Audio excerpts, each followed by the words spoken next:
All right, let's do something fun. Let's draw some thick chicks. So, one of the tricks of drawing thick chicks, there's several tricks which I use. One of them, so thing about thick chicks is means, they're kind of bottom heavy.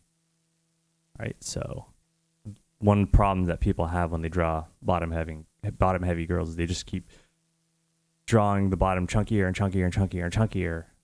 But I found that the real trick to drawing a girl who looks like, if you're going to go for super exaggeration and you really want to make her look bottom heavy, then you give her a narrow waist. That's the trick. It's all about the contrast. So yeah, now I can draw this ridiculous bottom heaviness.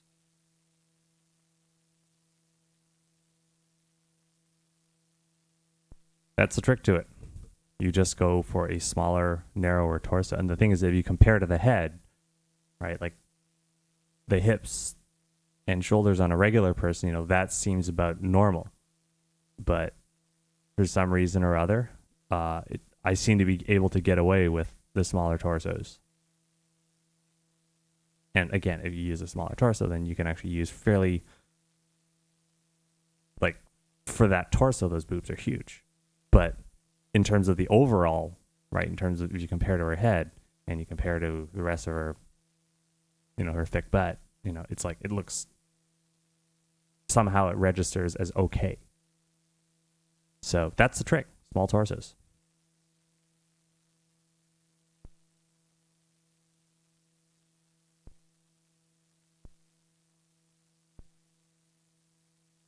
Another thing is that if you're drawing, when you're doing your figure drawing, don't get caught up in like fingers. Don't let yourself get caught up by fingers. There's a lot of information, right? There's 5 extremities on every hand, right? Whereas if you look at a human body, I mean, there's 1 extremity, which could be the head. There's 2, 3, right? 4, 5, right? You can have as many as 5 extremities on a figure drawing. If you multiply that, you got 1, 2, 3, 4, 5, right? You've got 5 extremities on each hand. It's practically, you have as much complexity here as you do on the whole body if you just ignore that. So make sure you get the whole figure drawing done first before you get sucked into drawing individual fingers and toes.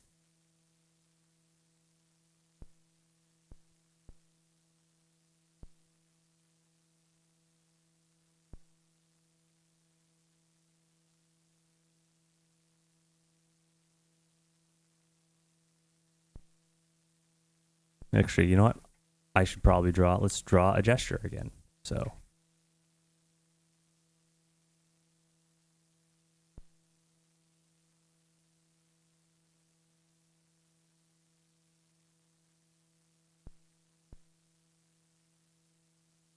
let's get that leg maybe slightly 3/4 perspective. I'm aiming for a slightly isometric.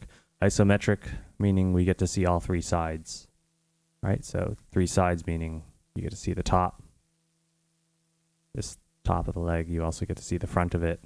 You get to see the side. That's what I mean by isometric.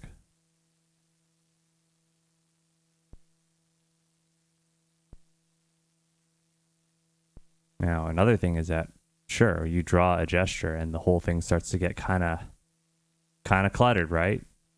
The more lines you get, the more cluttered things become. So, oh yeah, and don't be afraid to use the transform tool and the cropping tool and move things around. I've found that by doing it this way, by making adjustments as I go along, and I like the final product a lot more, right? Like some people are purists and they refuse to use any of these adjustment tools. But to me, if I use an adjustment tool, it's like I'm steering the car to where I want it to go. So, okay, so after I get this pose, maybe I'll make both hands come to the same spot. Then if it's starting to get kind of cluttered, you do a thing. I just do a knockback. So knockback is just semi-erasing. It's a 50% erase. I have it hooked up on a hotkey. So knock back your drawing, maybe knock it back even further, but don't completely obliterate it. And then you can start cleaning up. And this is way better than just tracing. I'm not just tracing my image. It's still generative. Right? I'm still creating. If you're tracing, then it's a very uncreative job where you got to make sure the line goes over the other line. Like it's laborious. I give you that, but it's not creative. And if I'm not being creative, then I tend to fall asleep.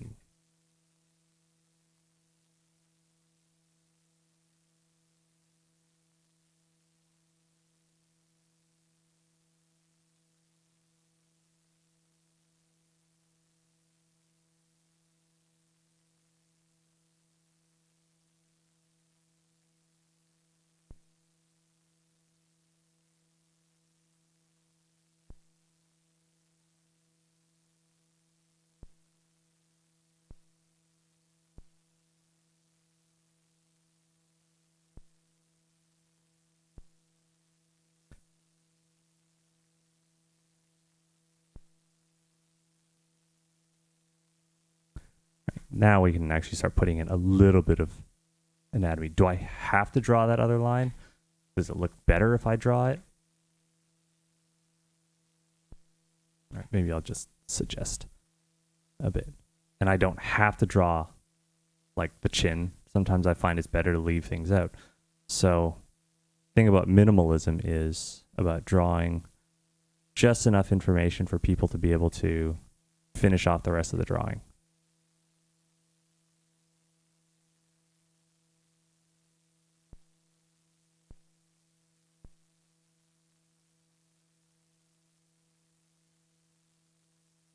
And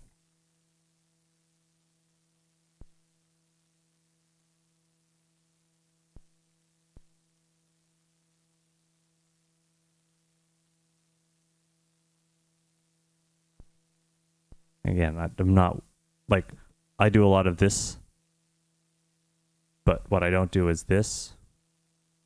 And I might do this sometimes.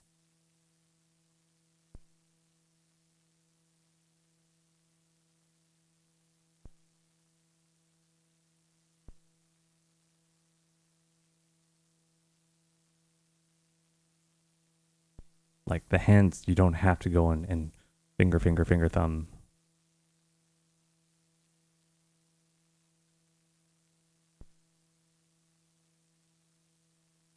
I mean, unless you really enjoy it, right? If hands are really your thing, and I've seen some artists who are really good at drawing hands and they appear to definitely enjoy them, then, fine. But if that's not your interest, then, don't force yourself to draw something that doesn't interest you. People will know when you're drawing something that doesn't interest you.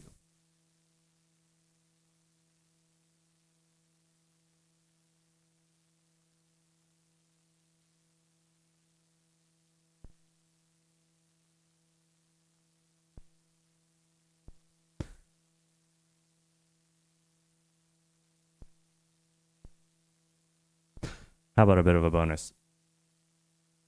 Let's do a bonus round. So figuring out something like clothing on a character like this. Well, usually I will figure out their pose first, and then I'm looking for certain lines, right? Like here, I think is pretty good. This is a bit of a strategic information. I think this right here is pretty good.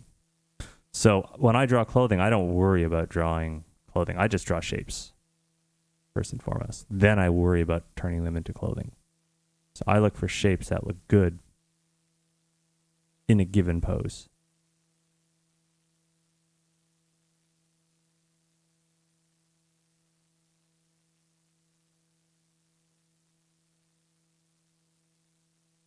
And then I turn them into clothing.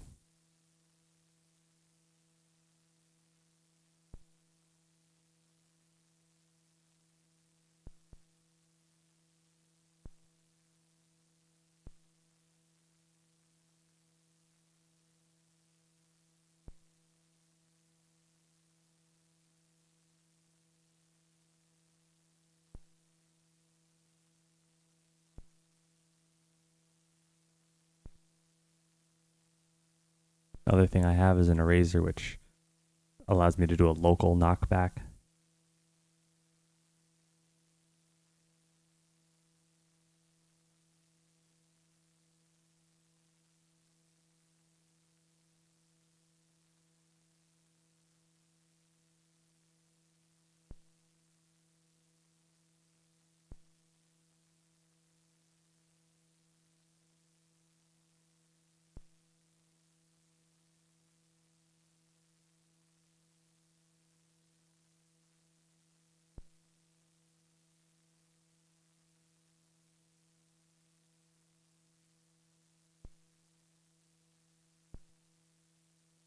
And another thing is that one of the reasons why I advocate against trying to make perfect lines is that as you get closer to perfection, the more your flaws stand out. So if all of your lines are slightly flawed, people tend to be a lot more forgiving. When you draw lots and lots of super duper clean lines everywhere, people think, oh, you've just raised your standards and now everyone will hold you to this unforgiving standard. So, if you want to make things easy on yourself, then you can simplify.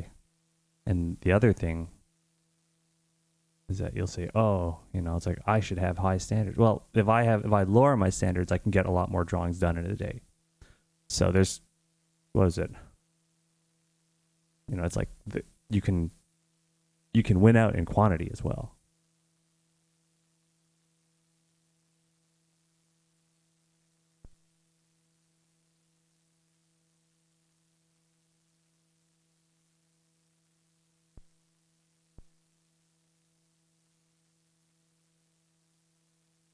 So yeah, like the trick to drawing clothing is just draw shapes that look good on the body and then work out a way to turn it into clothing.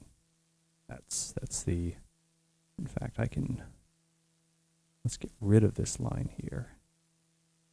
And so it just becomes a problem solving game. It's just figuring out, how can I make that clothing look legit?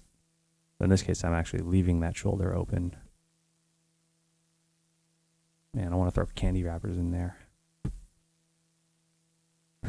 The way those sleeves open up.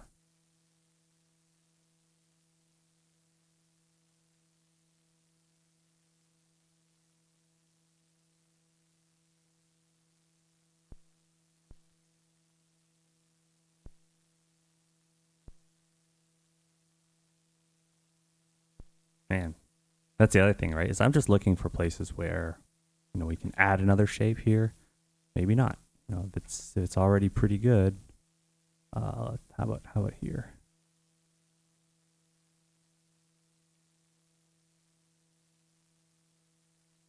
Right, so just draw the shape first, then turn it into clothing afterwards. Don't get caught up in all the drawing of wrinkles. You'll notice how much I don't really draw wrinkles. I only draw them if I feel like, okay, I think there would be like a one, I'll draw like one small wrinkle here because it looks like it would be missing without it, right? Like it just seems like it really needs it there.